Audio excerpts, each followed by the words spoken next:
చుట్టే ఉంది, ఏదేమైనా జీవితమే నీదని చెబుతుంది.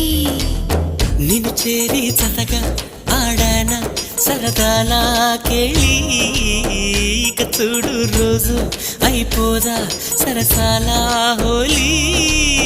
నీ ఆలనలో నీ లాలనలో ఇక నా కన్నా మహారాణి వేరే ఉందా? ఏం చేసావో నా మనసు నీదైపోయింది, ఏదేమైనా నిన్ను వదిలి రానని అంటుంది.